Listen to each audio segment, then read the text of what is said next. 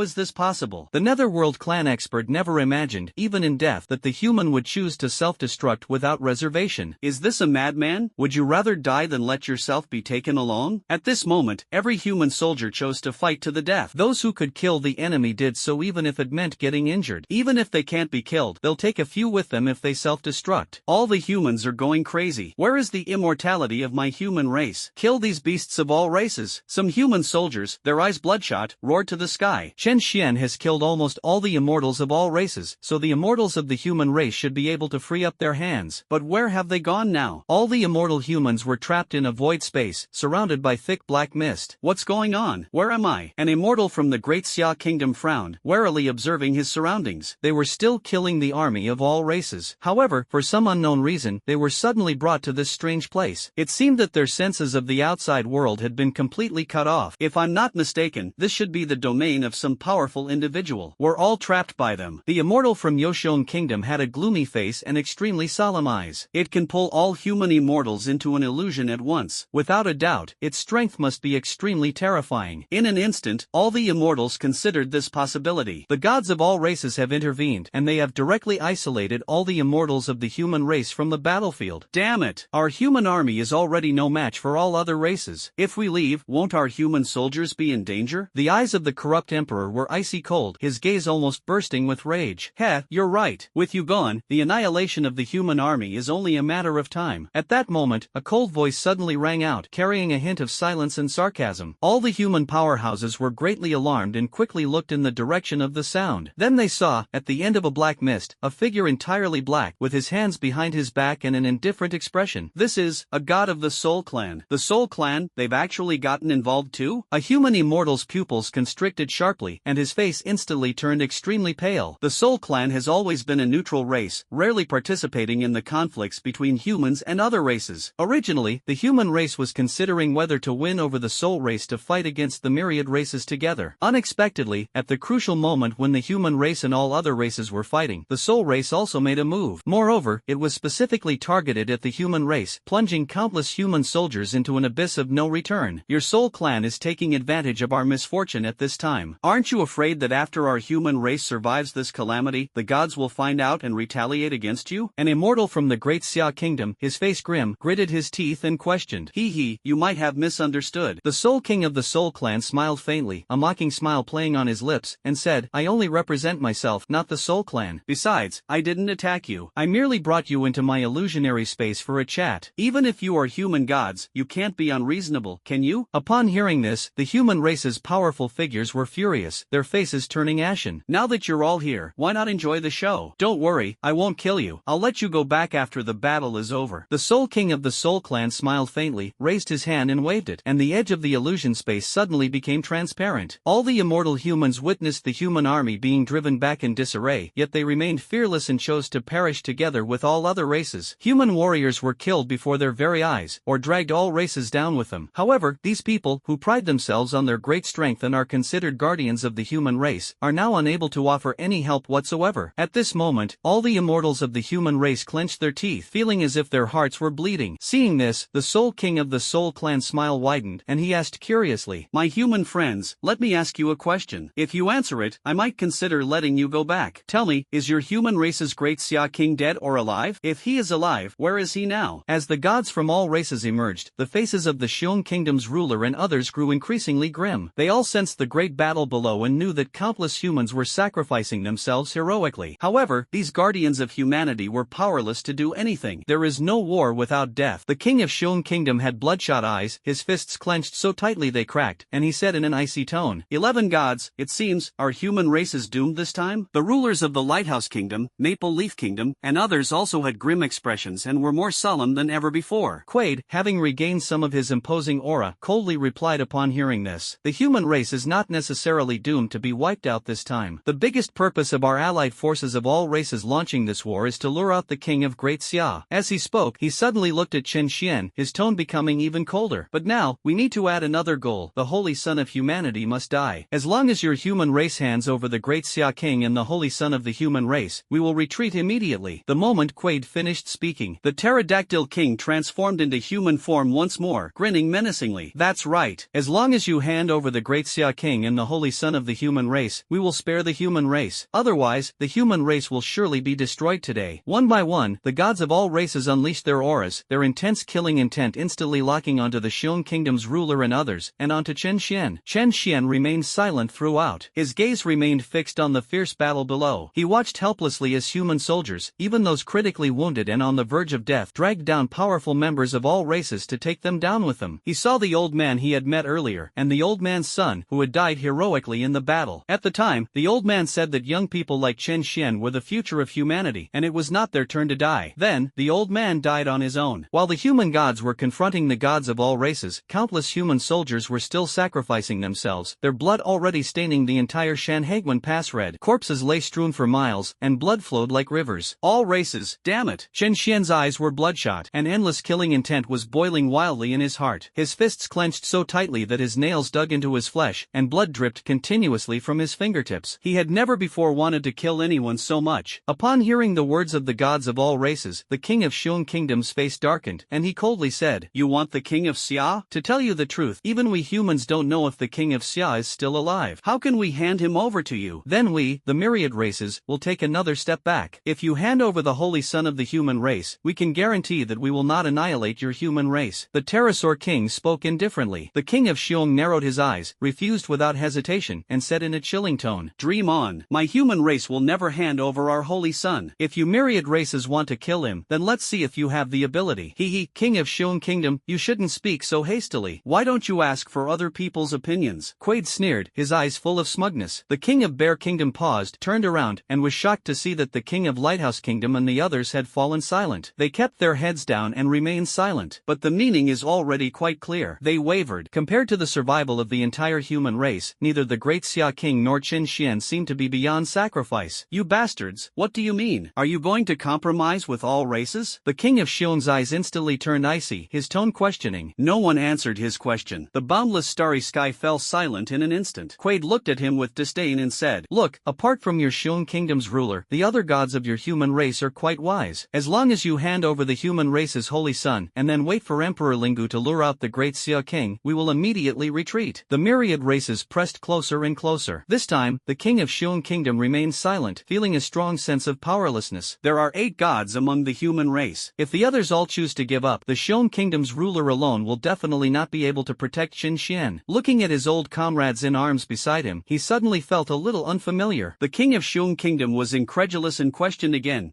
Are you really going to abandon Chen Xian?" The leader of the Beacon Kingdom and others remained silent. King of Xiong Kingdom, please don't force them." At that moment, a soft laugh rang out. Chen Xian took a step forward, instantly arriving at the forefront, facing the assembled gods of all races, and calmly said, "You scum of all races, didn't you want to kill me? I'm right here now, come and get me." In the end, he just came out. At a critical juncture for the survival of humanity, should we choose to save him or save humanity? Not to mention the ruler of the Beacon Kingdom and others, even Chen Xian himself didn't know what to choose. If that's the case, then we won't make things difficult for them. However, it's impossible to expect Chen Xian to simply submit to execution. execution. The true path to survival is never through the charity of others, but through the sword in your own hand and your own fists. Fought your way out step by step. Chen Xian spoke calmly, as if he were talking to himself or perhaps to the ruler of the Lighthouse Kingdom and others. He understood the actions of the leader of the Beacon Kingdom and others, but he did not agree with them. It wasn't because he himself was the one chosen to sacrifice. Rather, it was because, faced with the relentless pressure from all races, the human soldiers below knew they should fight to the bitter end. As human gods and pillars of humanity, they should not compromise. The human race has survived to this day not because of compromise. Chen Xian walked forward step by step, his aura gradually rising and becoming stronger. The azure dragon earth flame burst forth from his body, merging with Chen Xian's physical form, instantly pushing the azure dragon's sacred body to its limit. The vermilion bird profound heaven flame transformed into a divine sword and fell into Chen Xian's hands. The long sword trembled incessantly, carrying endless anger and killing intent, as if brewing a world-destroying power. The mysterious fire transformation was used once again. Chen Xian's aura surged instantly. From the middle stage of immortal, it's like jumping from immortal to the late stage in the blink of an eye. And this is not the end. At this moment, the endless starry sky is very quiet. The human god was looking at him with an extremely complicated expression. The gods of all races were also looking at him, their eyes filled with indifference, as if they were looking at a dead man. If the human gods don't intervene, no matter how powerful Chen Xian is, how could he possibly be a match for those 11 gods? Chen Xian's body trembled violently, and his cultivation level briefly rose to the peak of the immortal realm in that instant. He had almost stepped into the realm of gods. Chen Xian's aura gradually became vast and boundless, as if he were about to merge with the boundless starry sky around him, becoming one with heaven and earth. Chen Xian let out a cold shout, his fighting spirit soaring to its peak, and unleashed a sword strike. The vermilion bird's divine fire consumed heaven and earth. The entire starry sky was now filled with a blinding sword light, which, like a great sun, instantly suppressed the 11 gods of all races. Kill him, Quaid sneered, sweeping out his jet-black spear and shattering countless spaces. An ant trying to shake a tree. The Pterosaur King's face was also contorted with rage. Its physical body transformed back into its original form, and with a single swipe of its claw, the heavens and earth trembled. One by one, the gods of all races made their moves instantly. The terrifying power shattered countless layers of space, crashing down on Chen Xian like a tidal wave. What kind of tactic is this? Chen Xian's all-out sword strike shattered after only a moment. Countless cracks appeared on Chen Xian's arm. He groaned and slashed out with his sword again. One sword strike after another. He unleashed the burning flame sword finger technique to its fullest extent, unleashing countless sword lights in the blink of an eye. Finally, after Chen Xian had swung his sword countless times, he finally managed to shatter the combined attack of the gods of all races. At this moment, Chen Xian has already undergone a transformation. If he goes all out, his strength can barely contend with a first-class god, but that's already the limit. Faced with the encirclement and attack of 11 gods of all races, there was almost no chance of survival. However, there was no fear in his eyes. In a flash, he took the initiative to meet him. Interesting, the Holy Son of Humanity truly has courage. The Pterosaur King grinned menacingly and went to meet them, seemingly intrigued, and laughed loudly. None of you should make a move. I want to see just how far this human saint's limits are. His body grew 1,000 times larger and instantly crashed into Chen Xian. The man and the dragon clashed directly, their battle causing the heavens and earth to collapse and countless stars to fall. In a one-on-one situation, Chen Xian finally revealed his formidable strength. The purple spirit creation flame helped him recover from his injuries, while the bloodthirsty dragon flame ensured his stamina, allowing him to fight continuously. The 9 netherworld flames suppressed the void, while various strange flames continuously scorched the winged dragon king's body, eroding his life force. Chen Xian grew stronger and more courageous with each battle. The Pterosaur King, however, was secretly alarmed and kept roaring, its eyes filled with horror and solemnity. Previously, he did not know how the demon king Quello had died, but now, having personally fought Chen Xian, the winged dragon king finally understood just how terrifying this kid was. However, as shocked as the winged dragon king was, his strength was undeniable. As the dragon king of the winged dragon clan, his physical body was incredibly powerful, far surpassing those of his peers. It's impossible for Chen Xian to defeat him in the short term. However, the Myriad races will not give him this opportunity. Winged Dragon King, we have come to your aid. Seeing that the winged dragon king was unable to break through, 3 dragon gods descended instantly. The 4 gods joined forces and instantly forced Chen Xian into a retreating state, with countless cracks appearing on his body and blood gushing down. What a terrifying prodigy. The Holy Son of Humanity may be even more terrifying than the great Xia King of yesteryear. Watching Chen Xian fight 4 gods, and although he was in a sorry state, he became more and more courageous in the battle. The fear in Quaid's eyes intensified, and his killing intent almost materialized. The other gods and deities of all races nodded in agreement. Everyone, are you just going to stand by and watch? Chen Xian is the hope that our human race has finally given birth to. If you abandon him, how can you face the human human race. The king of Bear Kingdom, his eyes bloodshot, gritted his teeth and questioned the king of Lighthouse Kingdom and the others. The ruler of the Lighthouse Kingdom did not speak but stared intently at Chen Xian, seemingly struggling with something. He was also amazed by the talent Chen Xian displayed in this battle. Perhaps Chen Xian really is the hope for the future of humanity? The king of the UK gritted his teeth, his whole body trembling, his expression incredibly complex. If Chen Xian hadn't saved him, he might have died. Now, is he just going to stand by and watch Chen Xian, a junior, be surrounded and killed by the gods of all races? He glanced at the ruler of the Lighthouse Kingdom. Previously, the British monarch did not concern himself with many matters and almost always followed the orders of the monarch of the United States. But this time, he wasn't going to listen. If you won't save him, I will. The king of the UK let out a cold shout, and divine light erupted from his body as he instantly charged towards the battle group on Chen Xian's side. This scene stunned all the gods of the human race, leaving them almost speechless. Quade's eyes were cold as he said in a deep voice, "Send a third-class demon king and kill him." Even at his peak, the ruler of the UK was only at the third-tier peak. He suffered severe injuries in the previous battle and has just recovered. He is now barely maintaining the power of a third-level god. If a third-tier peak demon king were to come, killing him would be more than enough. The moment Quade finished speaking, a colossal demon king, towering like a small mountain, stepped out with a cold laugh. "Your Majesty, you are not qualified to save people." The demon king sneered and instantly dragged the king of the corrupt country into the void battlefield. The king of Shuang Kingdom never expected that the old rascal, the king of Fu Kingdom, would be the first to step forward. "Just you wait and see." He snapped out of his daze, gave the beacon king a cold look, and then turned away. 3 divine beings from all races, surround and kill him. Quade seemed unsurprised, his tone indifferent as he gave direct orders. A moment later, 3 more gods from all races rushed out and surrounded the Shuang Kingdom's ruler, and the battle resumed. 11 deities from all races. The 4 members of the Dragon Clan were currently surrounding and attacking Chen Xian. The king of the UK took one away. The king of Shuang Kingdom took 3 statues with him. Now, only 3 remain, including Quade the Demon King. There are also 6 gods among the human race. The ruler of the Beacon Nation's eyes flickered slightly. Quade, however, seemed to have read his thoughts, smiled contemptuously, and spoke in a cold voice. "Where are my friends from the Soul Clan? Now is the time to stop hiding. After today, the great Xia King will surely die, and the future hope of humanity will be extinguished. What do you still have to worry about?" The void trembled once more. A moment later, the entrance to a realm closest to the ancestral star of the human race suddenly trembled, and a radiant glow spread for tens of thousands of miles. A moment later, 4 terrifying beings stepped out. The Soul Clan has 4 Soul Kings. Upon seeing them appear, all the human gods' pupils shrank sharply, and their faces turned extremely grim. In the endless starry sky, the race realm closest to the ancestral star of humanity is the Soul Race. The human race and the Soul Race have always kept to themselves, and they even signed an agreement never to attack each other. But now, is the Soul Clan going to break the agreement? The moment the 4 Soul Kings arrived, they confronted the Lord of the Lighthouse Kingdom and others from afar, exuding a powerful aura. Quade sneered, "Your Majesty, as long as you behave yourselves, the previous agreement will remain in effect. However, the condition is that the rulers of the Bear Kingdom and the Corrupt Kingdom, who are making their move now, must also die. After they die, I promise I will never destroy your human ancestral planet." This is a blatant threat and a relentless pressure. The faces of the Beacon King and his entourage were extremely grim, and they felt a sense of despair. The Soul Clan has actually gotten involved too. Just then, a soft sigh suddenly rang out, carrying a hint of helplessness and regret. "I've been preparing for so long, originally intending to ambush and kill Lingu. Why did your Soul Clan have to do this?" An aged voice resounded throughout the heavens and earth. The next moment, a large, wrinkled hand instantly appeared from a distance, directly attacking the 4 Soul Kings. Before a Soul King could react, his physical body was instantly shattered by the giant hand. A grand road slowly emerged, and the phantom of the Soul King converged at that moment. But the large hand struck down again. No, no! The Soul King was filled with fear and panicked instantly. The great road was crushed by the giant hand. The heavens and earth trembled, blood rain gathered once more, and countless bolts of lightning rolled across the sky. Today, another god has fallen. The gods of the Soul Clan. The 4 Soul Clan deities have just appeared. In the blink of an eye, one of them had fallen. Blood-red clouds rolled across the sky, thunder roared, and all around fell into dead silence. Both sides, who were fighting, stopped instantly. Everyone looked in the direction from which the giant hand had come, their eyes filled with shock. The expressions of Quade, the Demon King, and other gods of all races changed drastically, their faces filled with immense fear. Who was the person who just made the move? A hidden master of the human race? Or is it the long-lost king of Xia? Thinking of this, many gods of all races had their eyes flicker slightly. If the king of Great Xia really shows up, then their goal will be achieved. The remaining 3 Soul Kings of the Soul Clan had grim expressions and were filled with immense fear. They've only just shown up. As a result, one of them died. Even though the king of Xia had been lured out, they were filled with intense unease. Soul Leap, stop playing around and come here right now. The leading Soul King had an extremely solemn expression and spoke with a cold shout. However, all he received in response was silence. After waiting for a long time without receiving a response, the three Soul Kings frowned, suddenly having a bad feeling. This time, the Soul Clan actually sent more than 4 deities. There are 5 in total. Besides the 4 on their side, there was another person who said he was going to find out about the King of Xia and chose to act alone. Logically, the other party should also be in this starry sky, and upon hearing their call, should have shown up. However, the other party has yet to respond. At this moment, the void in front of them trembled once again. The gods of the Soul Clan thought that Soul Yu was about to appear. To their surprise, an old man emerged from the void. The old man wore a long blue robe, his hair and beard were all white, but his aura was mysterious and profound, making him impossible to fathom. The aura emanating from this old man was familiar to everyone. It was the guy who had just killed the Soul King of the Soul Clan. Upon seeing him, the eyes of all the gods of the myriad races froze, and their expressions varied. Quaid narrowed his eyes, as if he had thought of something, and hesitated before asking, "You are Hua Ziyuan, a counselor and elder of the Great Xia Kingdom?" Hua Ziyuan rarely returns to the boundless starry sky. However, the other party's status is already considered extremely high on the ancestral planet. It's impossible that the myriad races wouldn't have any information about such a being. Therefore, the Demon King Quaid quickly guessed Hua Ziyuan's identity. "It is indeed I." Hua Ziyuan nodded slowly, and something suddenly appeared in his hand amidst the somewhat dazed gazes of the myriad gods. Everyone was stunned and stared intently. Suddenly, a great path slowly emerged in Hua Ziyuan's palm. That is, the great Tao of the god-level experts. "Is the Soul Yu you were just looking for this person?" Hua Ziyuan's voice was calm, but it sounded icy cold to everyone, carrying an endless chill. "You, when did you?" The 3 Soul Kings of the Soul Clan were stunned, their expressions completely blank, as if they had seen a ghost. Did Hua Ziyuan already deal with Han Yu before he appeared? Why didn't any of them sense it? It's important to understand that battles at the god level are never completely silent. How did he defeat Han Yu and take control of his Tao? Want it? Here you go. Hua Ziyuan ignored what the Soul Clan people thought, said a sentence, and threw the great Tao in his hand. The 3 gods of the Soul Clan were stunned. It seems no one expected that the other party would directly return the great Tao of soul transcendence. However, just as they were about to seize that main road, Quaid's expression changed, and he coldly shouted, "Idiot, don't touch that thing." Before he could finish speaking, it was already too late. The moment that avenue was thrown out, countless Tao principles expanded instantly and exploded in the blink of an eye. The terrifying power of the great Tao permeated all directions. The 3 Soul Clan gods were blasted backward, their physical bodies instantly mangled. "Damn it, you human, you're asking for it." The 3 Soul Kings bled profusely, filled with shock, fear, and rage, their faces turning ashen. This Hua Ziyuan not only killed 2 Soul Kings of the Soul Clan, but he also dared to play tricks on them like this? Quaid the Demon King, along with the Winged Dragon King and the others, all looked at Hua Ziyuan with wary eyes, their expressions gradually becoming serious. "I never imagined that among your human race, besides the great Xia King, there would be such a powerful figure." Quaid's face was grim, and his words were full of surprise. He was genuinely surprised. "Almost everything we've done today is to lure out the King of Xia." Unexpectedly, instead of the great Xia King appearing, Hua Ziyuan was forced to come out. He sensed that Hua Ziyuan before him possessed strength that had definitely reached the level of a first-class god, or even stronger. Otherwise, the opponent would absolutely not be able to silently destroy the physical body of a Soul King and control their great Tao. "Ah, King of Great Xia, holy son of the human race, and now with you, Hua Ziyuan, your human race is indeed blessed with countless monstrous talents." The Pterosaur King's eyes widened in shock, before it quickly broke into a sinister grin. "That is precisely why we must annihilate you today. If the great Xia King does not intervene, your human race will surely be wiped out." Upon hearing this, the dozen or so gods from all races revealed fierce glints in their eyes, their killing intent overflowing. The King of Xiong and the others ignored them and all looked at Hua Ziyuan with different expressions. The King of the Bear Kingdom snorted coldly and muttered curses. "Elder Hua, where were you before? If you had acted sooner, we wouldn't be in such a predicament now." The ruler of the Beacon Nation also looked helpless and said, "Yes, since Elder Hua has the power of a first-class god, if he had acted sooner, the 3 of us first-class gods could have joined forces with others, and the myriad races wouldn't have been so rampant." Although the other gods did not speak, their eyes conveyed a similar meaning. In their view, Hua Ziyuan's strength was probably at the level of a first-class god. That's already very strong. However, they will soon realize that they have oversimplified the situation. "Ahem. I've been very busy, working for quite some time, and only now have I had time to get involved in your affairs." Hua Ziyuan's face was somewhat pale, and he coughed a few times, his voice sounding weak. The King of Xiong and the others frowned upon hearing this, not understanding what Hua Ziyuan meant. Important things? What could be more important than the life and death of the entire human race? Gentlemen, are you finished talking? Quaid, with a cold gaze directly interrupted their conversation and said in a chilling voice, "Since Elder Hua has also come out, then let him stay. Today, one more name won't make a difference on the kill list of all races." Humph, Quaid, what are you so arrogant about? Now that Elder Hua has joined us, it's hard to say who will win between us. The king of the Bear Kingdom had a fiery temper and immediately retorted upon hearing this. The gods of all races may have originally held a great advantage. But now, with the addition of Hua Ziyuan, a first-class deity, the combat strength of the two sides is almost even. Who will live and who will die is truly uncertain. Even though the Spirit Valley Emperor of all races is about to descend, they are not without any chance of survival.